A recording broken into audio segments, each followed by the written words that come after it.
Terdapat kejadian menarik dari fans anime pada musim ini, yaitu dari sebuah momen pada anime Mariak Toxin, di mana di saat anime itu baru rilis, para wibu mulai mengatakan kalau karakter Kinosaki Mei itu laki-laki, dan siapapun yang menyukai karakter itu berarti dia gay. Namun, setelah episode 2 dan seterusnya, orang-orang yang awalnya menjaga jarak untuk tidak menyukai Kinosaki Mei tersebut tiba-tiba menelan ludahnya sendiri dengan mengatakan kalau selama dia terlihat seperti perempuan, maka dia adalah perempuan terlepas dari gender aslinya. Kira-kira seperti itu. Momen standar ganda atau senjata makan tuan inilah yang sangat menarik bagi saya, yang seketika mengingatkan saya pada sebuah pembahasan yang dibahas oleh Slavoj Zizek tentang nalar sinis dan bagaimana kita entah bagaimana dapat menyukai sesuatu bahkan di saat kita tahu kalau sesuatu tersebut salah untuk kita sukai atau salah untuk kita lakukan. Oleh karena itulah, di sini kita akan mencoba memahami teori itu dan bagaimana teori itu dapat menjelaskan fenomena standar ganda yang terjadi kepada para wibu penonton anime Mariak Toxin sebelumnya. Sebagai awalan, kita bahas terlebih dahulu latar belakang dari dicetuskannya teori nalar sinis, yaitu bermula dari ungkapannya Karl Marx yang kira-kira seperti ini. Mereka tidak mengetahuinya, tetapi mereka melakukannya. Bagi Karl Marx, kaum buruh dan pekerja yang tertindas dan dieksploitasi tidak akan melawan disebabkan ketidaktahuannya atas sistem yang menindasnya. Hanya dengan kesadaran kaum buruh atas penindasan itulah yang dapat menghentikan praktik eksploitasi pekerja yang berlebihan. Namun, pandangan Marx ini sekarang sudah tidak relevan lagi. Di fase akhir pada sistem kapitalis sekarang, kita tidak lagi berhadapan dengan minimnya informasi. Namun, kita sudah disajikan dengan banyaknya informasi melalui media sosial dan sumber-sumber lainnya. Namun, entah bagaimana, bahkan di saat kita menyadari akan hal tersebut, kita tetap bersifat sinis dan tidak peduli terhadap masalah yang sedang terjadi. Menurut konsepsinya Peter Sloterdijk, ini disebut sebagai kesadaran palsu yang tercerahkan, Enlightenment False Consciousness.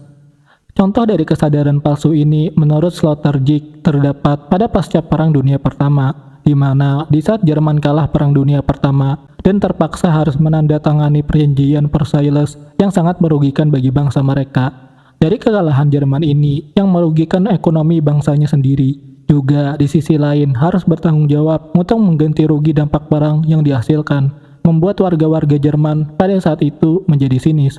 Bukan berarti mereka tidak sadar dan tidak tahu apa yang sedang terjadi pada bangsanya. Mereka menyadarinya sangat sadar sampai-sampai mereka menyadari kalau mereka memang tidak mampu untuk melawan kondisi yang merugikan dirinya dan bangsanya itu. Hanya dengan pasrah dan menyadari kondisi yang telah menimpa diri mereka itulah yang membuat mereka dapat setidaknya merasakan kebahagiaan dalam hidup tanpa benar-benar mengambil aksi untuk merubah keadaan. Dalam titik ini, Slavoj Zizek mengambil posisi yang sama dengan Sloterdijk dan mengembangkannya lebih lanjut dengan disiplin ilmu psikoanalis Lacan, di mana menurut teori psikoanalis, manusia akan menghadapi sebuah keadaan yang disebut sebagai kekurangan atau lack. Kekurangan ini maksudnya adalah kondisi di mana diri kita tidak benar-benar merasa puas dan cukup, dan pada akhirnya kita akan selalu mengejar identitas diri yang mengisi kekosongan diri kita itu. Walaupun lambat laun kita akan menyadari kalau itu adalah hal yang mustahil dan kita pada akhirnya akan mengejar kepuasan itu sepanjang hidup kita sampai mati. Namun, Zizek mengatakan kalau kita bisa saja mencapai kepenuhan itu dengan cara kita berideologi. Bagi Zizek, berideologi itu berarti kita meyakini atas keburukan dan kecacatan yang terjadi pada kehidupan kita. Namun, dengan kesadaran pada kecacatan itulah kita dapat terus-menerus menyangkalnya dan merasa bahagia karena itu. Dengan proses yang sama seperti fetishisme, di mana kita menjadi bahagia bukan karena kita menyadari kesalahannya, namun kesalahan itu sendiri adalah hal yang kita inginkan agar kita bisa sedikit menjadi superior dan berwibawa hanya dengan menyadari sedikit kebenaran yang ada. Dengan proses berideologi inilah, Zizek akan mengubah ungkapan dari Marx sebelumnya tentang mereka tidak mengetahui, oleh karena itu mereka melakukannya, menjadi mereka tahu betul dengan apa yang mereka lakukan, oleh karena itu mereka melakukannya. Dalam hal ini, ideologi tidak bekerja dalam ranah pengetahuan seperti yang Marx katakan sebelumnya. namun lebih kepada tindakan subjek itu sendiri yang menumbuhkan dan mempertahankan ideologi agar tetap bertahan dan berfungsi sebagaimana aslinya. Dan dari ideologi ini juga, seperti yang sebelumnya telah dibahas, kita sebagai manusia mendapati kepuasan di dalam kekurangan diri kita. Karena dengan berideologi, kita benar-benar dapat merasakan kepenuhan jiwa kita, walaupun itu hanya tipuan belaka. Jika kita kembali kepada inti masalah yang kita bahas di awal, mungkin teori ini dapat menjelaskan kenapa orang-orang mulai tidak memedulikan gender asli dari Kinosaki Mei dan menganggap kalau dia tetap sepenuhnya perempuan, disebabkan masalah kekurangan dalam psikis atau kejiwaan manusia. Dan karena itulah kita berideologi, demi menutupi kekurangan jiwa kita dengan berharap pada nilai-nilai yang besar dan di luar akal sehat, agar kekurangan jiwa kita yang sangat dalam dapat ditutupi oleh besarnya ideologi yang tak terbatas. Ini kira-kira dapat dipahami melalui ungkapannya Fyodor Dostoyevsky yang kira-kira seperti ini. Tidak ada dosa dan tidak mungkin ada dosa di seluruh bumi yang tidak akan diampuni Tuhan kepada orang yang benar-benar bertobat. Manusia tidak dapat melakukan dosa yang begitu besar sehingga menghabiskan kasih Tuhan yang tak terbatas. Mungkinkah ada dosa yang dapat melampaui kasih Tuhan? Dalam ungkapan itu, ideologi ketuhanan selalu membawa nilai lebih yang dapat menenangkan dan membahagiakan manusia, yaitu dengan mengatakan kalau seburuk-buruknya perilaku manusia, ampunan Tuhan akan lebih besar daripada perilaku buruk yang manusia lakukan. Dengan ideologi bekerja melalui serangkaian keyakinan yang di luar dari akal sehat itulah, manusia akan mendapati ketenangan dan kepuasan dalam hidup. Kalau jika seandainya amit-amit kita jatuh pada keburukan, kita masih bisa berharap pada eksistensi tertinggi yang menjamin kebahagiaan dan keselamatan bagi kita. Dan nilai berlebihan dalam hal ini menjamin kalau eksistensi tertinggi itu tidak akan merasa rugi dan bangkrut akibat diri kita yang selalu meminta-minta ampunan dan kebaikan di dalam kehidupan kita yang hancur dan rusak. Bagi para pecinta karakter Kinosaki Mei juga mungkin seperti itu. Mereka menciptakan ideologi melalui karakter Kinosaki Mei dengan berharap kalau seandainya dia memang perempuan, maka para pecintanya itu akan bahagia karena karakter Mei itu didesain sangat cocok dengan selera orang-orang yang mencintainya.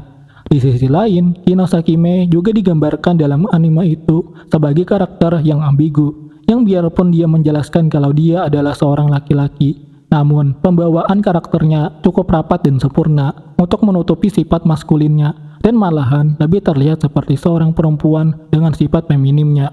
Ini membuat nilai dari Kinosaki Mei menjadi di luar dari akal sehat manusia karena kita benar-benar tidak mengetahui apa yang pasti dari Kinosaki Mei. Bahkan ungkapan Mei kalau dirinya adalah seorang laki-laki dapat kita bantah melalui sifat feminimnya yang sangat tidak mungkin untuk benar-benar dilakukan oleh laki-laki tulen. Ketidakjelasan inilah yang memberikan harapan pada setiap jiwa yang kekurangan dan sakit, yaitu melalui harapan kalau bisa saja karakter bernama Kinosaki Mei ini adalah karakter yang sesuai dengan apa yang kita bayangkan, yaitu sebagai seorang perempuan yang kepribadiannya sangat cocok dengan kriteria perempuan yang ingin kita cintai. Dan dari sinilah ideologi Kinosaki Mei menjadi muncul. Ketidakjelasan ini menandakan nilai berlebihan yang dapat dipuja-puja seperti Tuhan yang membawa nilai kasih sayang yang sangat besar di luar dari pemahaman dan akal sehat manusia. Kinosaki Mei juga melakukan hal yang sama dengan ambiguitas gender yang dia miliki yang sangat mengganggu akal sehat kita, dan dengan itulah kita dapat menaruhkan perasaan dan keyakinan kita pada Mei daripada melihat Mei melalui fakta asli dari gendernya. Karena Kinosaki Mei tidak masuk akal, maka fakta objektif akan ditolak. Karena fakta objektif tidak relevan lagi, maka subjektivitas dan keyakinan akan menjadi penilaian tertinggi yang akan diutamakan terlepas dari fakta objektif yang ada. Dalam konsepsinya Zizek, ini disebut sebagai kebenaran objektif subjektif. Jadi kesimpulannya mungkin sederhana. Alasan kenapa awalnya orang-orang tidak menyukai karakter Kinosaki Mei, namun tiba-tiba berubah menjadi mencintainya terlepas dari fakta yang dia miliki. Itu disebabkan masalah kejiwaan yang memang didesain untuk merasakan kekurangan dalam hidup, seperti merasa hampa dan ketidakbermaknaan hidup.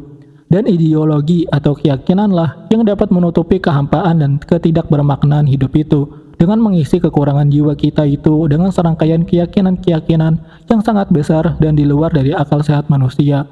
Karena keyakinan itu di luar dari akal sehat manusia, maka logika dan akal sehat tidak dapat digunakan lagi sebagai penilaian realitas yang kita hadapi, dan kita cuma akan mengandalkan keyakinan dan perasaan kita untuk mendefinisikan realitas itu sesuai dengan apa yang ingin kita yakini, ketimbang fakta objektif yang seharusnya terjadi.